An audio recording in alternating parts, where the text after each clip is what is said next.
മൊട്ട രാജേന്ദ്രനും power star ശ്രീനിവാസനും കേന്ദ്ര കഥാപാത്രങ്ങളായെത്തുന്ന തമിഴ് ചിത്രമാണ് മോഹന. മലയാളിയായ നവാഗത നടി കല്യാണി നായരാണ് ചിത്രത്തിലെ ടൈറ്റിൽ റോളിലെത്തുന്നത്. AR ആനന്ദാണ് ചിത്രം സംവിധാനം ചെയ്യുന്നത്. ചിത്രത്തിൽ ഒരു രംഗത്ത് കല്യാണി മൊട്ട രാജേന്ദ്രനെ ചുംബിക്കുന്ന രംഗമുണ്ട്. എന്നാൽ ആ രംഗത്തിൽ അഭിനയിക്കാൻ കല്യാണി തയ്യാറായില്ല. പിന്നെ എന്ത് സംഭവിച്ചു? AR ആനന്ദ് സംവിധാനം ചെയ്യുന്ന മുഴുനീള ഹാസ്യ ചിത്രമാണ് മോഹന. മോഹന എന്ന ടൈറ്റിൽ റോളിലാണ് മലയാളത്തിൽ നിന്നുള്ള നവാഗത നടി കല്യാണി നായർ അഭിനയിക്കുന്നത്.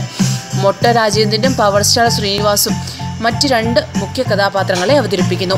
ചിത്രത്തിൽ മൊട്ട രാജേന്ദ്രനെ നായിക കല്യാണി നായർ ചുംബിക്കുന്ന ഒരു രംഗമുണ്ട്. അശ്ലീലമായൊരു ചുംബനമോ ലിപ്ലോക്കോ ഒന്നുമായിരുന്നില്ല രംഗം. പക്ഷെ നടി ആ ഭാഗത്ത് അഭിനയിക്കാൻ മടിച്ചു. ആൾക്കൂട്ടത്തെ കണ്ടപ്പോൾ കല്യാണി ഭയക്കുകയായിരുന്നത്രേ.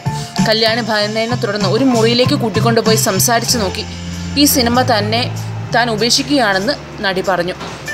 സംവിധായകൻ ആനന്ദമായി സംസാരിച്ചിട്ടും നടി ചുംബന രംഗത്ത് അഭിനയിക്കാൻ തയ്യാറായില്ല. സംസാരത്തിൻ്റെ ശബ്ദം മുറിയിൽ നിന്ന് ഉയർന്നു വന്നപ്പോൾ അതൊരു തർക്കമായി വ്യാഖ്യാനിക്കപ്പെട്ടു. ഒടുവിൽ ആ രംഗം ചിത്രത്തിൽ നിന്ന് ഒഴിവാക്കിയെന്നാണ് കേട്ടത്. കൂടുതൽ ചലച്ചിത്ര രംഗത്തെ വാർത്തകൾക്കായി സബ്സ്ക്രൈബ് ചെയ്യുക മലയാളം ന്യൂസ് സ്ട്രീം.